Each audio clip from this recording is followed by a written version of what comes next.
a polarizált világ. Amint a nagy nehézségek elkezdődnek, a föld vezetői óriási csapásokkal küzdenek. De azok a keresztények, akik hűek az Úrhoz, a Szentlélek erejének kiáradását tapasztalják. És ezek után láték más angyalt leszállani a mennyből, akinek nagy hatalma vala, és a föld fény lett annak dicsőségétől. Ez a nagy erő, amely megvilágosítja Isten gyermekeit, a Szentlélek. Szent félelemmel bizonyságot tesznek Istenről, az egyházakat reformra szólítják, és az elveszetteket Jézushoz hívják. Bíznak Isten szavában, és kérik, hogy térjenek meg bűneikből, és tartsák meg Isten törvényét. Az ébredés lelkülete az egész világot áthatja. A Szentlélek az, aki segít az egyház tagjainak és lelkészeinek, hogy szorgalmasan dolgozzanak az emberek megmentéséért. De mi alatt a Szentlélek munkája egyre jobban meglátszik, az okkult megnyilvánulások is erősödni fognak. Megtévesztő ördögök jelennek meg sokaknak, a meghaltak kedveseiként, vagy a bibliai szentek képében. Békéről és reményről szólnak, de közben hamis és veszélyt rejtegető tanokat tanítanak. A Biblia így figyelmeztet. Mert ördögi lelkek azok, akik jeleket tesznek.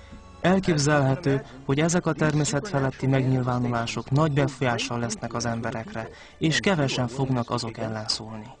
A családok és az egyházak képtelenek megállítani a globális gonoszság egyre jobban növekvő hullámait. Az erkölcsi, politikai és környezetbeli gonoszság közepette az emberek reménytelenül keresik az egyetemes erkölcstelenség hatékony megfékezését. Politikai és vallásos vezetők a drámai körülményektől kényszerítve szigorúbb törvénykezési eljárásokat követelnek az isteni alapelvek és a földi béke visszaállítására. A tévesen irányított követelmények következtében a kormány olyan törvényeket ad ki, amelyek Isten törvényébe ütköznek. De ez nem az első eset a történelemben, amikor ilyesmi történt. Talán még emlékeztek a jól ismert történetre Dániel 3. részéből.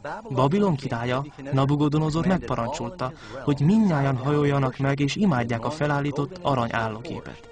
3 héber fiú tudta, hogy parancs ellentmond a második parancsolatnak, mert ez bálványimádás. Ők hűségesek maradtak az Úrhoz, és nem hajoltak meg az állókép előtt. A király haragra lobbant, és megparancsolta, hogy dobják a tüzes kemencébe őket. De az Úr csodálatosan közbelépett, és megmentette életüket.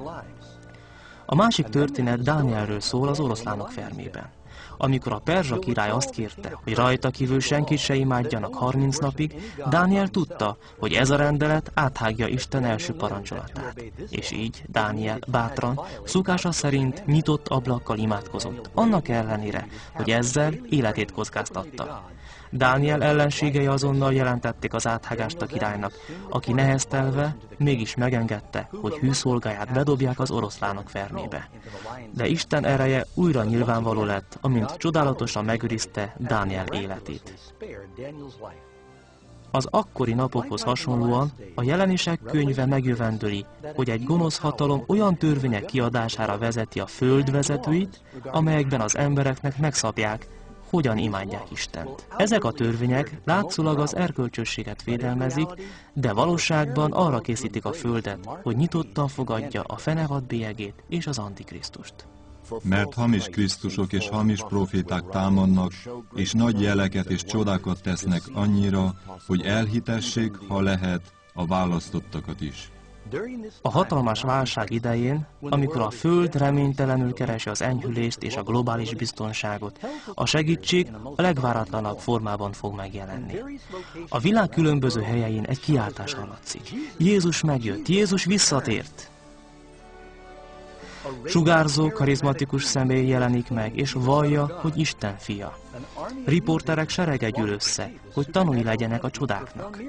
Ugyanazokat a szavakat hallják, amiket Jézus használt az írásokban.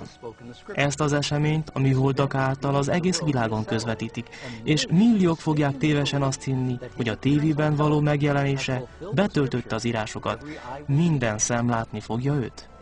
Sok vallás suvarogva várja egy megváltó megjelenését, és tündöklő lény úgy tűnik, mintha az imáikra lenne a válasz. De a második korintusi levélben a Biblia arról figyelmeztet, hogy maga sátán is világosság angyalává változik. Szomorú, mert nem Jézus az, akit az emberek új kitárt karral fogadnak. Sátán az, aki Isten fiát utánozza. Sátán így az egész földkerekséget képes egyesíteni és megerősíteni a hamis imádatot. Sátán ezzel az általunk ismert legnagyobb csalását viszi véghez.